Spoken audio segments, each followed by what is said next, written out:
വർഷം 1795. കാനഡയുടെ കിഴക്കൻ തീരത്ത് ഒരു ചെറിയ ദ്വീപ്. 3 യുവാക്കൾ ഒരു വിചിത്രമായ കുഴി കണ്ടെത്തി. ആ കുഴി സാധാരണമായിരുന്നില്ല.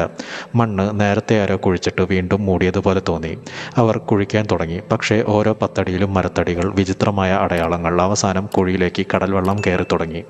230 വർഷങ്ങൾ കഴിഞ്ഞിട്ടും ആ കുഴിയുടെ അടിയിൽ എന്താണെന്ന് ഇന്നും ആർക്കും അറിയില്ല. ഇതാണ് ഓക്ക് ഐലൻഡ് മണി പിറ്റ് മിസ്റ്ററി. വർഷം 1795. കാനഡയിലെ നോവാ സ്കോട്ടിയ പ്രവിശ്യയിലെ ഓക്ക് ഐലൻഡ്. ഡാനിയൽ മെക്കനീസ് എന്ന യുവാവ് ദ്വീപിലൂടെ നടക്കുന്നതിനിടയിൽ ഒരു വലിയ ഓക്ക് മരത്തിൻ്റെ താഴെ അസാധാരണമായ ഒരു കുഴി ശ്രദ്ധിച്ചു. മരത്തിൽ പഴയ കയറിൻ്റെ പാടുകൾ പോലെയുള്ള അടയാളങ്ങളും ഉണ്ടായിരുന്നു. ആർക്കോ എന്തോ തൂക്കിയിട്ടിരുന്നത് പോലെ.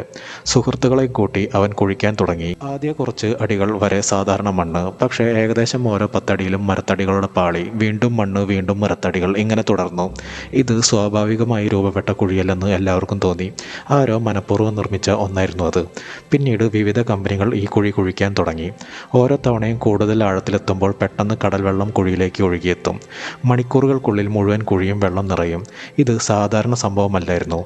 ആരോ കടലുമായി ബന്ധിപ്പിച്ച രഹസ്യ തുരങ്കങ്ങൾ നിർമ്മിച്ചിട്ടുണ്ടോ എന്നുവരെ സംശയമുണ്ടായിരുന്നു. 1800കളിൽ തുടങ്ങി നിരവധി ട്രഷർ ഹണ്ടിംഗ് കമ്പനികൾ ഇവിടെ ഖനനം നടത്തി.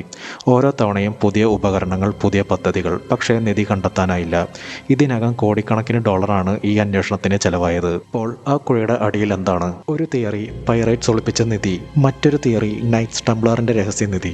ചിലർ പറയുന്നത് പഴയ രാജകുടുംബത്തിന്റെ വിലപ്പെട്ട ആഭരണങ്ങൾ. മറ്റു ചിലർ ഷേക്സ്പിയറിന്റെ നഷ്ടപ്പെട്ട കയ്യെഴുത്ത് കൃതികൾ പോലും അവിടെ ഉണ്ടാകാമെന്ന് വിശ്വസിക്കുന്നു. എന്നാൽ ഇവയിലൊന്നിനും വ്യക്തമായ തെളിവില്ല. ഇന്ന് ground penetrating radar, sonar mapping, heavy drilling machines, 3D scanning, ഇങ്ങനെ അത്യാധുനിക സാങ്കേതിക വിദ്യകൾ ഉപയോഗിച്ചും അന്വേഷണം തുടരുന്നു. ചില ലോഹ വസ്തുക്കളും പുരാതന മരക്കഷണങ്ങളും ചെറിയ ചരിത്ര സാക്ഷ്യങ്ങളും ലഭിച്ചിട്ടുണ്ട്. പക്ഷേ മണിപ്പിറ്റിന്റെ യഥാർത്ഥ രഹസ്യം ഇപ്പോഴും പുറത്തു വന്നിട്ടില്ല. ചിലർ വിശ്വസിക്കുന്നത് അവിടെ യഥാർത്ഥ നിധിയുണ്ടെന്നാണ്. മറ്റു ചിലർ ആദ്യം മുതൽ തന്നെ അതൊരു തെറ്റിദ്ധാരണയായിരുന്നുവെന്ന് കരുതുന്നു. ഒരു ചെറിയ ദ്വീപ്, ഒരു ചെറിയ കുഴി, 230 വർഷം നീണ്ട അന്വേഷണം, കോടിക്കണക്കിന് ഡോളറിന്റെ ചെലവ്. എന്നിട്ടും ഓക്ക് ഐലൻഡ് മണി പിറ്റ് ഇന്നും ലോകത്തിലെ ഏറ്റവും വലിയ നിധി രഹസ്യങ്ങളിൽ ഒന്നായി തുടരുന്നു. അവിടെ ശരിക്കും ഒരു നിധിയുണ്ടോ? അല്ലെങ്കിൽ മനുഷ്യ ചരിത്രത്തിലെ ഏറ്റവും ചെലവേറിയ തെറ്റിദ്ധാരണയാണോ ഇത്?